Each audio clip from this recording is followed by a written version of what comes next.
we're hitting the 70s here, I guess, in the chronology of the film, which is the rise of sex crimes. I didn't know you were born in the 70s, Brad. My favorite. And we find out that most serial killers have an IQ above 125. It's actually not true. Checks out over here on my end. Dude, fucking Jeffrey Dahmer had an IQ of like 70. Guy was retarded. Oh, Dahmer is a special case. He was faking it. Honestly, Dahmer, he only got away with it so much because the cops were totally fucking incompetent. That's a lot of the fucking a lot of the cases though. It's like a fucking it's misinformation that like all these serial killers are geniuses. I don't think I mean it depends. Because the definition of a serial killer, the media fetishizing these weird super cold intellectual fucking killers. Like no, they're just fucking weirdos like jerk off on dead bodies. I don't know. A lot of them do. And frankly, I was getting, and I think this was kind of what the documentary was trying to put across, but I do kind of get the idea that like a lot of these guys were so successful because they were so smart. They were able to evade capture because of that. Especially when you think of something like the Zodiac Killer or something like that. Like that motherfucker is definitely a genius. Then fucking Bundy was clearly a genius. Kemper, genius. So I don't know how far down the list you can go. Am I saying it right? That's his name, right? Ed Kemper. Yeah. I don't think he was a genius. He is a fucking genius. Abso-fucking-lutely, dude. Yeah, he's verified as having a ridiculously high IQ. Yeah, dude, he spends all of his time now doing intellectual shit in prison, mostly reading audiobooks and crap like that. Puzzle game. When you listen to him talk, you like his use of like metaphor and literary device, just like casually in conversation, very, very intelligent, no doubt about it. Mm-hmm. Yeah, so I do think there's something to that, definitely. But like you said, like all it takes is like a couple retarded cops, and you can get away with anything. And then maybe you're onto something actually, Brad, because it turns out Ted Bundy. He killed 40 women in 6 states over 5 years. And I'm thinking to myself that's like less than 10 women a year. That sucks. There's like a lot of days in a year. Dude, most serial killers don't put out those kinds of numbers though. Pussies. Most of them get like 15 get caught. That's true.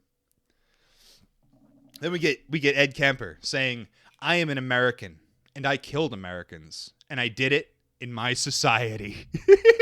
Society. Ed Kemper, a real American who fights for the right of every man. That's true. He rose up.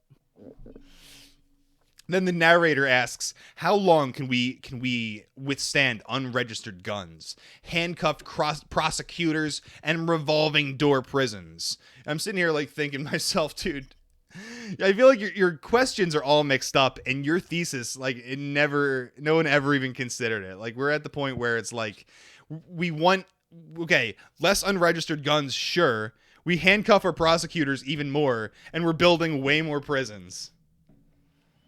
So it's like, I don't know if all of this quite added up. How are we handcuffing our prosecutors but building more prisons and have the highest incarceration rate of any modernized country? Well, it's because they're going to prison, but they're also getting out when they shouldn't even fucking get out. That's kind of what I'm getting at. Like these people aren't, a lot of people who are being sent to prison are being sent there like to fucking rehab them, I think, which everybody knows that ain't a thing at all. Crime so it's School like 101. and that's what they were getting at, that a lot. And because violence is so normal in this country, that you'll have somebody commit a very violent offense, but it ends up being commuted to a lesser crime just out of fucking convenience for everybody involved. And then they wind up getting out early. That was the point they were making when they were saying that Sirhan would get out in the 80s. And the guy go over John Lennon getting BTFO'd in New York City. Ha ha ha. That was so sweet. Then we show a bunch of hippies rallying for peace. And this is in the wake of John Lennon's death. All of these fucking hippies get together in Central Park to rally for peace and fail to achieve anything. Imagine that. Imagine all the hippies. So... And now, once again, I'm kind of at the point where I'm like trying to imagine this many people giving a shit about anyone in 2021. Who would have to die in 2021 to like have candlelight vigils in Central Park. Well, now we just make Logan memes Paul. about it. Logan Paul. Nobody would give a fuck about that, dude. I would. No, okay. Sadly enough, when the Triple X Temptation XXX was killed, Tentacion. yeah, whatever. Like you saw the cringy fucking memorial shit. I did, but I don't think it was on the level of John Lennon, even remotely not at fucking close.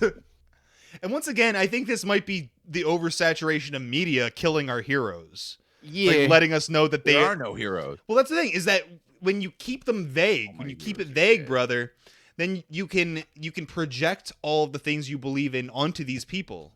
But when you know that they are just regular people and you can look up everything about them, all of that mystique is gone. All of that symbolism is gone. fucking Dude, Wikipedia. Someone, mod friend said Kanye, and I 100% agree. Yeah. Kanye died. And there would be some outcry over that. I think that'd be cool to see. I would love to see Kanye dead. But All right, hey, come on. But the thing is, I do think there's just as many people who hate Kanye and be happy about him dying. Because that's the thing, in the situation we're in 2021, you got to be all in on one side or the other. And all of these figures are divisive to a certain extent. Wait, hold on. Naswell Taker just said something in the chat. I needed to check this. I like this new Brad that looks at chat. That's awesome. Dude, DMX is in the hospital after a heart attack 1 hour ago. Holy I shit, know that. Please, if DMX dies, Candlelight vigil on Skype. Candlelight vigil on Hold Zoom. Do I have candles? I can turn the light on. I'll do a That's my crack candlelight vigil. for DMX. I will pick up the mantle of the rock again. We can do a fucking candlelight vigil, and we'll have the candle, and we'll have like a spoon over it. A little bit of dope going. It'd be awesome. Miss you, dog. I don't have any candles, but I can do that thing that people do at rock shows now because you're not allowed to bring a lighter in. I can just do the thing with the. That's so. Get that shit out of here, dude. Come on. What is that? Your phone? Dehumanize I yourself. don't know what that is. A flashlight? It's the phone. The phone. Whoa. Is dust like flammable? Looks like you're a fucking like alien being autopsied. Dude, awesome. this is the X-Files theme. Whoa. You kind of morphed into a different man for a second. It's pretty cool. Let's turn this shit off. Your true self. So a whole lot of people really cared about John Lennon. How many people do you think cared about Ahmed, the child who died in the bombing of the hospital in Syria? Dude, cool clock, Ahmed. Enjoy your drone strike. How many candlelight vigils did little Ahmed get? Dude. Not many? Not okay. I'm just checking. Just making sure that I'm just verifying that John Lennon is so much more important than little Ahmed. Ahmud. All right. You got one giant candle lit up. And the film closes by telling us that 2 people got shot at John Lennon's vigil. Thanks, John Lennon. Yeah. BTFO'd utterly. So in total, I enjoyed this movie. I was told that it was the Chad killing of America to the Virgin Faces of Death. All in all, I could see that because Faces of Death is mostly fake, and this is like all real. Except the animal shit. Yeah, unless there's fucking killing animals. Is the fucking monkeys getting its head bashed in. And content it is. There's no doubt about it. Truly. Yeah. So the Chad killing of America, the Virgin killing in the name of. Yes.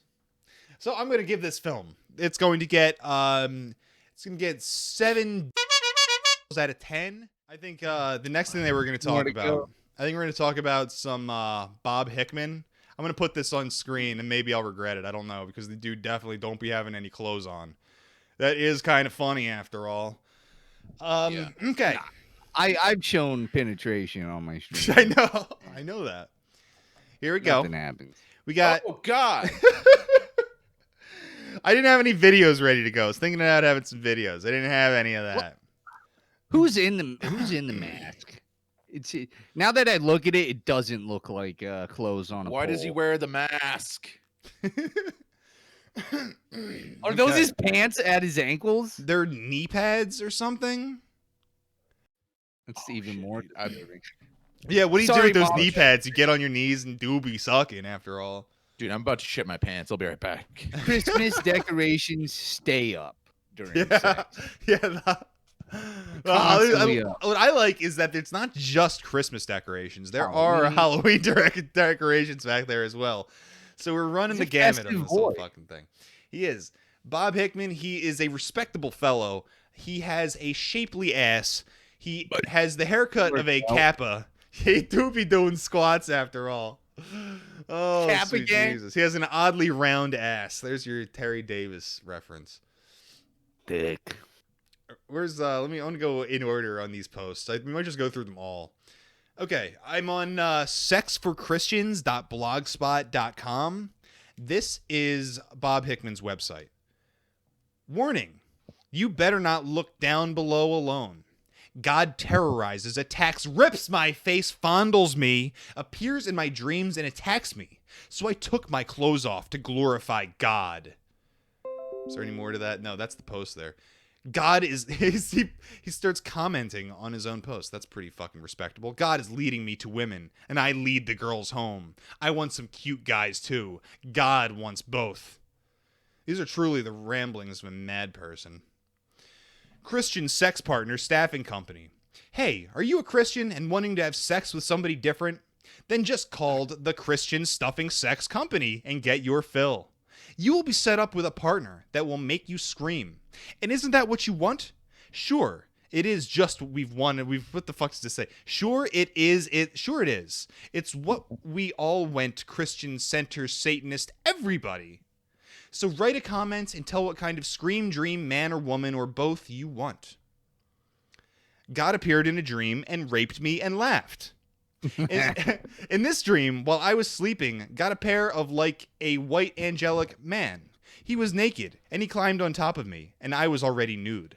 God started having anal sex with me and calling me his boyfriend. God wanted a child to be his lover. Does he consider himself a child? I don't know. He's a child of God. There's no doubt about it. He's admitted it. He's invading the prayer march with truth. When God entered into my body, God wanted sexual intercourse. God wasn't interested in saving souls and going to purchase. God leads me to go to the gay bar and have sex. We're getting there. Getting late. Just stick with It's me just here. mint. Stick with me here. We're getting there. I was raped by God Almighty in a dream. In this dream, God appeared like a white angelic man with no clothes on and had a very hard penis. God approached to me like a friend, and when he got close, he attacked. He took my clothes off and anal texted me. What, dude? God left and called me his boyfriend. This is why the Bible says, "Let not the eunuch say, I am a dry tree," because God has sex with the single Christians. So he wanted to get laid, but not on those terms. That's true. Like, he's like, please. He's like, I didn't want it like this. That's definitely it. That's absolutely it. God, this is so hard to go through. You got the baby doll one? It's the best one. Here it is. This is the one I wanted. This is the one that matters. I'm about to go to orientation at Johnson & Johnson. I am starting a new job today and was hired to do the Johnson & Johnson account. Look at the sexy body that will be driving the yard tractor at Johnson & Johnson. If you come to Johnson & Johnson, then you come into my tractor and make love to me. I will spot trailers with you and me touching each other's bodies. Imagine you're about to go to your fucking job orientation. You just started your fucking job. This shit's very important to you. You don't make any money. Your parents don't make any money. You're going to be the man of the house. Bob Hickman is going to be the fucking man of the house. And you're going to your Johnson & Johnson job. But before you do, you have to make sure you put a post on your website about how I'm going to be in the Johnson & Johnson tractor trailer or whatever the fuck. Come touch my penis. I'll be there. That's what I do before starting any new job. Come and get it. I make sure everybody knows exactly where to stand for me to come and whip my penis out. It's a power play. You come wait in the bathroom. I'll be there. I like to when I have to do a presentation in the boardroom, I like to shove the laser pointer in my like urethra and aim at the like my PowerPoint with that. That sounds fucking painful, Brad. Hey man, it's tough. I General Motors boardroom. We got to make some fucking chicken shit into some chicken salad there. No one wants to buy American cars anymore. You want that raised, don't you? I got one more fucking Hickman post to read. I got to read this. God is a sadistic pervert that likes men. Can you imagine having your dick rubbed 24 hours a day? And on top of that, seemed the Lord appeared with his tongue sticking out. That's exactly what God does to me. God enters into my body, then plays with my dick. God appears like a white angelic man and says, I love your dick. Can you imagine having your dick rubbed 24 hours a day? And on top of that, seemed the Lord appeared with his tongue sticking out. That's exactly, he's just repeating himself. Oh, if you want to get the Lord of God of heaven's attention, drop your pants and start shaking your dick towards heaven, is what he says. Helicoptering I do your that. way up to heaven. You can't stop me from doing that. I do that every day anyway. It sounds like the whole sunning your butthole thing. Is that what those people are doing? Oh, yeah, that's to get your chi moving, to get your chakras cleared away. Yeah, sunning your ass. Yeah, I do it. I would never not do it. The only part I do tan. Yeah, I bleach. I bleach it. Black.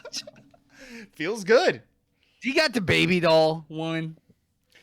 Do you, Doro? You're awfully enthusiastic about it. You're a fucking bitch. Not. You're such a bitch. Shouldn't it be available right in front of your face?